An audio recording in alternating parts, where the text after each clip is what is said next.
اس سے بڑھ کے اور پرامن احتجاج کیا ہو سکتا ہے؟ اس سے بڑھ کے اور پرامن مارچ کیا ہو سکتا ہے کہ آپ نے اپنے 100 سے زیادہ لوگ شہید کروا لیے ہیں لیکن آپ نے بندوق نہیں اٹھائی؟ اس سے بڑھ کے اور آپ قانونی اور آئینی ادارے میں رہ کے کتنی کی جدوجہد کر سکتے ہیں؟ قانونی اور آئینی اور فنڈامنٹل دائرے میں رہ کے یہ انتہا ہے جدوجہد کی.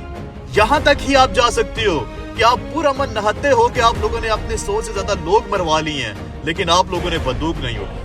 آپ لوگوں نے ریاست کے اوپر یا ان اداروں پہ یا ان فوجیوں کے اوپر چڑھائی نہیں کی.